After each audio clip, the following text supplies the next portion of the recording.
تیر بنانے کے فن میں تو آپ نے بہت مہارت حاصل کر لی تھی۔ 16-17 برس کی عمر میں ان کا شمار مکے کے بہادر، نیک اور سمجھدار نوجوانوں میں ہونے لگا تھا۔ اعلان نبوت کے پہلے 7 دنوں میں سے کسی دن آپ نے اسلام قبول کر لیا تھا۔ کہا جاتا ہے کہ جو ہی آپ کو اسلام کی دعوت دی گئی آپ نے قبول کر لی۔ اس طرح آپ السابقون الاولون میں شمار ہوئے، یعنی سب سے پہلے ایمان لانے والوں میں سے تھے، اور ان سب سے اللہ تعالیٰ کا وعدہ جنت کا ہے۔ نبی کریم صلی اللہ علیہ وسلم نے جن 10 صحابہ رضی اللہ عنہم کا نام لے کر جنتی ہونے کی بشارت دی، آپ بھی ان میں سے ایک ہیں۔ جب آپ ایمان لائے تو عمر 17 یا 19 سال تھی۔ آپ کی والدہ کو آپ کے ایمان لانے کے بارے میں علم ہوا تو وہ سخت ناراض ہوئی۔ انہیں اپنے باپ دادا کے مذہب سے بہت پیار تھا، چنانچہ انہوں نے ان سے کہا، جب تک یہ نیا دین نہیں چھوڑو گے میں نہ کچھ کھاؤں گی، نہ پیوں گی اور نہ کوئی بات کروں گی۔ آپ کو اپنی والدہ سے بہت پیار تھا۔ ماں کو پریشان دیکھنا آپ کے لیے بہت بڑا امتحان تھا، لیکن وہ اس امتحان میں پورے اترے۔ ماں 3 دن تک بھوکی پیاسی رہی، آپ نے پھر بھی اس کی بات نہ مانی، سختی سے اسلام پر ڈٹے رہے۔ جب والدہ کی حالت نازک ہو گئی تو دوسرے بیٹے نے اسے پانی پلایا۔ اس موقع پر اللہ تعالیٰ کا یہ حکم نازل ہوا، ہم نے انسان کو والدین کے ساتھ اچھا سلوک کرنے کی ہدایت کی، اور اگر وہ تجھے میرے ساتھ شرک پر مجبور کرے جس کا آپ کو علم نہیں تو ان کا کہنا مت مان، تم سب کا لوٹنا میری ہی طرف ہے، پھر میں ہر اس چیز کی تمہیں خبر دوں گا جو تم کرتے تھے۔ ابتدا میں مسلمان چھپ کر عبادت کرتے تھے۔ سعد بن ابی وقاص بھی ان میں شامل تھے۔ کھلے بندوں عبادت کرنے میں خطرہ تھا، کہیں مشرکین انہیں نقصان نہ پہنچائے۔ ایک روز آپ دوسرے مسلمانوں کے ساتھ مل کر ایک ویران گھاٹی میں نماز ادا کر رہے تھے۔ چند کافر ادھر نکل آئے۔ انہوں نے پہلے تو مسلمانوں کا مذاق اڑایا، پھر انہیں مارنے پیٹنے لگے۔ سیدنا سعد اس وقت بالکل نوجوان تھے، انہیں جوش آ گیا۔ پاس ہی اونٹ کی ایک ہڈی پڑی تھی، اس کو اٹھا کر کافروں پر حملہ کر دیا۔ ایک کافر کے سر پر زور سے ہڈی لگی تو اس کا سر پھٹ گیا، دوسرے اسے ساتھ لیے بھاگ نکلے۔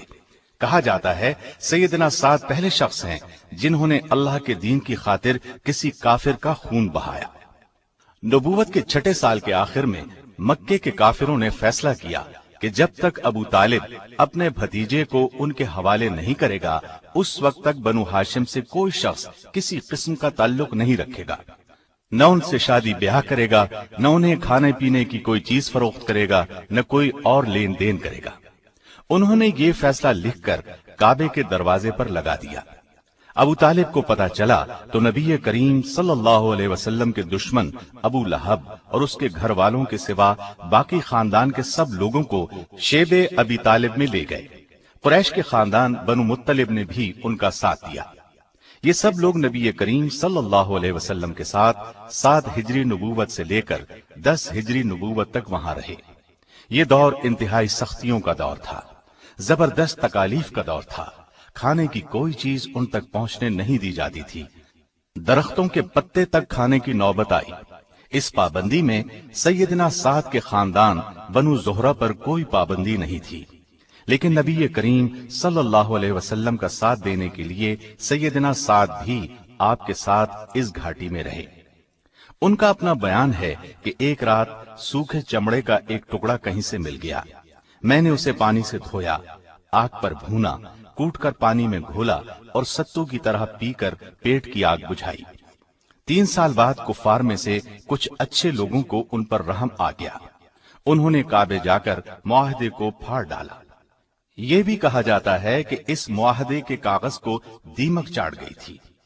اس طرح بنو ہاشم لوگوں کے ساتھ گھاٹی سے نکل کر اپنے گھروں میں آ گئے اور مصیبت کا یہ دور ختم ہوا۔ نبوت کے 13ویں سال نبی کریم صلی اللہ علیہ وسلم نے مکے میں موجود تمام صحابہ کو یثرب کی طرف ہجرت کرنے کی ہدایت فرمائی۔ اس زمانے میں مدینے کا نام یثرب تھا۔ اس سے پہلے نبوت کے 5ویں اور 6 سال صحابہ کی ایک بڑی تعداد نبی صلی اللہ علیہ وسلم کی ہدایت پر حبش کی طرف ہجرت کر گئی تھی، لیکن سعد بن ابی وقاص اور کچھ دوسرے مسلمانوں نے آپ کے ساتھ ہی رہنا پسند کیا تھا۔ اب حالات بدل گئے تھے۔ وہ اس طرح کہ مکے سے قریباً 300 میل دور شہر یثرب کے بہت سے لوگ اسلام قبول کر چکے تھے، اور انہوں نے نبی صلی اللہ علیہ وسلم کو اپنے شہر آنے کی دعوت دی تھی۔ یہ وعدہ کیا تھا کہ ہر قیمت پر آپ کی حفاظت کریں گے۔ نبی صلی اللہ علیہ وسلم نے ان کی دعوت قبول کر لی تھی، لیکن مناسب یہ سمجھا کہ پہلے اپنے چند صحابہ کرام کو مدینے بھیج دیں، پھر خود تشریف لے جائیں۔ چنانچہ آپ کی ہدایت پر مسلمانوں نے یثرب کی طرف ہجرت کی۔ ان میں سیدنا سعد بن ابی وقاص رضی اللہ عنہ بھی تھے، بلکہ ان کے 14 سالہ چھوٹے بھائی عمیر رضی اللہ عنہ بھی تھے۔ یہ بھی اسلام قبول کر چکے تھے۔ تھوڑے ہی عرصے بعد نبی صلی اللہ علیہ وسلم بھی مکے سے ہجرت کر کے یثرب تشریف لے آئے۔ اس طرح یہ پرانا شہر یثرب سے مدینۃ النبی بن گیا۔ بعد میں صرف مدینہ کہلایا جانے لگا۔ مدینے میں مسلمان اگرچہ کفار کے ظلم و ستم سے محفوظ ہو گئے تھے، لیکن کوئی نہ کوئی صحابی آپ کی قیام گاہ کے پہرے پر ضرور موجود رہتے تھے۔ سیدنا سعد کو بھی آپ کی قیام گاہ پر پہرا دینے کی عزت نصیب ہوئی۔ ام المومنین سیدہ عائشہ رضی اللہ عنہا فرماتی ہیں کہ ایک رات نبی صلی اللہ علیہ وسلم کی نیند اچاٹ ہو گئی۔ نبی صلی اللہ علیہ وسلم نے فرمایا، کاش آج کوئی نیک آدمی پہرے پر ہوتا۔ اتنے میں ہم نے ہتھیاروں کی جھنکار سنی۔ رسول اللہ صلی اللہ علیہ وسلم نے فرمایا، کون ہے؟ جواب ملا، سعد ہوں۔ آپ نے فرمایا، کس لیے آئے ہو؟ عرض کیا، دل میں خیال گزرا کوئی دشمن آپ کو نقصان پہنچانے کی کوشش نہ کرے، سو پہرا دینے کے لیے چلا آیا۔ نبی صلی اللہ علیہ وسلم نے انہیں دعا دی اور سو گئے۔ غزوہ بدر سے پہلے جو چھوٹی چھوٹی مہمات پیش آئیں، ان تمام مہمات میں سعد بن ابی وقاص شریک رہے۔ ہجرت کے دوسرے سال رمضان میں بدر کی لڑائی ہوئی۔ ہجرت کے بعد مسلمانوں اور کافروں میں یہ پہلی بڑی اور اہم لڑائی تھی۔ قریباً 1000 کافر مکے سے مسلمانوں کے خلاف لڑنے کے لیے آئے تھے۔ ان کافروں میں قریش کے بڑے بڑے بہادر شامل تھے۔ ان کے پاس ہر طرح کا ساز و سامان تھا، جبکہ مسلمان صرف 313 تھے اور بے سر و سامان تھے، لیکن یہ اللہ کے سپاہی تھے۔ سر و سامان کی انہیں کوئی پرواہ نہیں تھی، انہیں تو بس اللہ کے راستے میں جان دینے کی آرزو تھی کہ اللہ ان کے اگلے پچھلے گناہ معاف کر دے۔ اسی لیے ان بدری مجاہدین کا مرتبہ دوسرے تمام صحابہ سے بلند ہے۔ ان صحابہ میں سعد بن ابی وقاص اور ان کے چھوٹے بھائی عمیر بھی شامل تھے۔ جس وقت لڑائی پورے زوروں پر تھی، سیدنا سعد کا مقابلہ قریش کے ایک نامی بہادر سعید بن عاص سے ہو گیا۔ آپ نے سعید بن عاص پر ایسا کاری وار کیا کہ وہ فوراً ہلاک ہو گیا۔ آپ نے اس کی تلوار پر قبضہ کر لیا۔ تلوار کو لے کر نبی صلی اللہ علیہ وسلم کی خدمت میں حاضر ہوئے۔ اس وقت تک غنیمت کے مال کے بارے میں کوئی حکم نہیں ہوا تھا، چنانچہ آپ نے فرمایا، یہ تلوار جہاں سے اٹھائی ہے وہیں رکھ دو۔ سعد بن ابی وقاص نے فوراً حکم کی تعمیل کی، تلوار وہیں رکھ دی، لیکن تلوار واپس رکھنے سے وہ غمگین ہو گئے۔ اللہ کی رحمت جوش میں آئی، جلد ہی سورہ انفال نازل ہوئی۔ اس میں یہ حکم بھی تھا کہ جو مال تم نے لڑائی میں حاصل کیا ہے وہ بالکل حلال ہے۔ اس پر آپ صلی اللہ علیہ وسلم نے سعد کو بلایا اور فرمایا، جاؤ اور اپنی تلوار اٹھا لو۔ اس لڑائی میں سیدنا سعد نے کسی دوسرے کی مدد کے بغیر 2 کافروں کو قیدی بھی بنایا تھا۔ اللہ کی مدد اور مجاہدین کی بہادری کی بدولت کافروں کو بری طرح شکست ہوئی۔ ان کے 70 آدمی لڑائی میں مارے گئے۔ ان میں بڑے بڑے سردار ابو جہل، عاص بن ہشام، عتبہ بن ربیعہ، شیبہ بن ربیعہ، امیہ بن خلف وغیرہ شامل تھے۔ ان کے علاوہ 70 کافروں کو قیدی بنا لیا گیا، باقی لوگ بھاگ کر واپس چلے گئے۔ بدر کی لڑائی میں مسلمانوں کے صرف 14 مجاہد شہید ہوئے۔ ان میں سعد کے چھوٹے بھائی عمیر بھی شامل ہیں۔ خود سیدنا سعد کا بیان ہے کہ لڑائی شروع ہونے سے پہلے میں نے عمیر کو دیکھا، ادھر ادھر چھپتا پھر رہا تھا۔ پوچھا، کیا بات ہے، اس طرح چھپتے کیوں پھر رہے ہو؟ کہنے لگے، بھائی جان، میری عمر کم ہے، ڈرتا ہوں کہیں رسول اللہ صلی اللہ علیہ وسلم لڑائی میں حصہ لینے سے روک نہ دیں، جبکہ میری دلی تمنا ہے کہ میں اللہ کی راہ میں لڑوں، شاید اللہ مجھے شہادت کا رتبہ عطا فرما دے۔ پھر وہی ہوا جس کا ڈر تھا۔ مقابلے کے وقت رسول اللہ صلی اللہ علیہ وسلم نے انہیں دیکھا اور واپس جانے کا حکم دیا۔ عمیر رونے لگے۔ آپ کو ان کے شوق اور رونے کا حال معلوم ہوا تو نبی صلی اللہ علیہ وسلم نے انہیں اجازت دے دی۔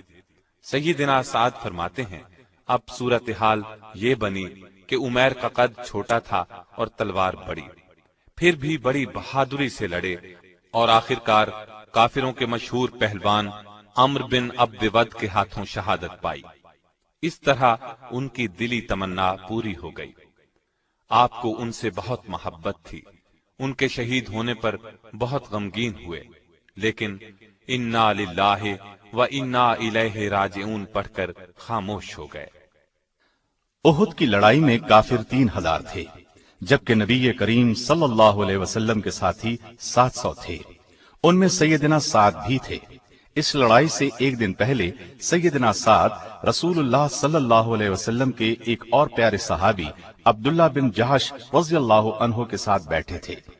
یکا یک آپ نے ہاتھ اٹھائے اور یہ دعا کی، اے اللہ، کل جب لڑائی شروع ہو تو جو شخص میرے مقابلے میں آئے وہ بڑا تنومند اور دلاور ہو اور میں تیرے راستے میں اسے قتل کروں۔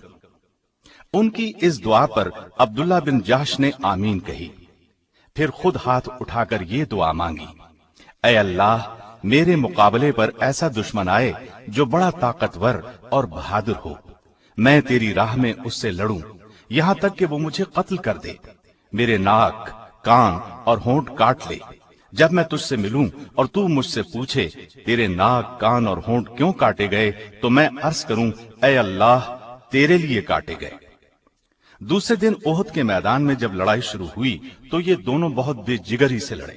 جس طرف بھی نکلے دشمنوں کی صفیں الٹ دیں۔ یکا یک سیدنا سعد کی نظر کافروں کے ایک نامی جنگجو پر پڑی۔ اس کا نام طلحہ بن ابی طلحہ تھا۔ انہوں نے تاک کر اس کے گلے میں تیر مارا۔ اس کی زبان کتے کی طرح باہر نکل آئی، تڑپ تڑپ کر مر گیا۔ یوں سیدنا سعد کی دعا قبول ہوئی۔ دوسری طرف عبداللہ بن جہش اس قدر جوش سے لڑے، اس قدر جمع مردی سے تلوار چلائی کہ دشمنوں کو قتل کرتے کرتے تلوار ٹوٹ گئی۔ فوراً نبی کریم صلی اللہ علیہ وسلم کی خدمت میں حاضر ہوئے۔ آپ نے انہیں کھجور کی ایک شاخ عطا کی۔ انہوں نے اس سے تلوار کا کام لیا۔ بہت دیر تک اس شاخ سے لڑتے رہے۔ آخر کافروں کے ایک نامی جنگجو ابو الحکم بن اخنس نے ان پر تلوار کا ایسا وار کیا کہ آپ شہید ہو گئے۔ کافروں نے آپ کے ناک، کان اور ہونٹ کاٹ لیے، ان کو دھاگے میں پرو دیا۔ سیدنا سعد کا گزر ان کی ناش کے پاس سے ہوا۔ حالت دیکھ کر بے ساختہ ان کے منہ سے نکل گیا، اللہ کی قسم، عبداللہ کی دعا میری دعا سے بہتر تھی۔ احد کی لڑائی میں تیر انداز دستے کی کوتاہی کی وجہ سے جب مسلمانوں کے پاؤں اکھڑے اور نبی کریم صلی اللہ علیہ وسلم کی شہادت کی خبر اڑی تو آپ کے نزدیک صرف چند جانثار صحابہ رہ گئے۔ ان میں سعد بھی تھے۔ یہ اصحاب شروع سے آخر تک اپنی جانوں کی بازی لگا کر نبی کریم صلی اللہ علیہ وسلم کی حفاظت کرتے رہے۔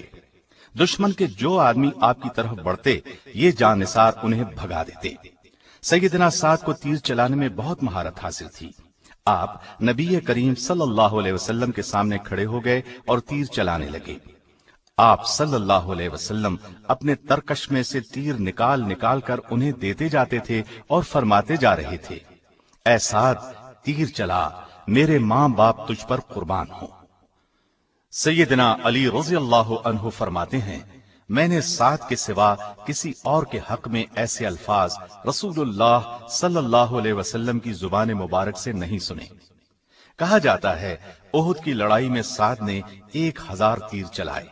ایک کافر ابو سعد بن ابی طلحہ مسلمانوں پر بڑھ چڑھ کر حملے کر رہا تھا۔ سیدنا سعد نے اسے ایک تیر تاک کر مارا، وہ تڑپ تڑپ کر ٹھنڈا ہو گیا۔ جلد ہی مسلمانوں کو معلوم ہو گیا کہ نبی کریم صلی اللہ علیہ وسلم کی شہادت کی خبر غلط تھی، لہٰذا وہ پرجوش انداز میں پلٹ پڑے اور لڑائی کا پانسا پلٹ گیا، کافر بھاگ گئے۔ خندق کی لڑائی میں بھی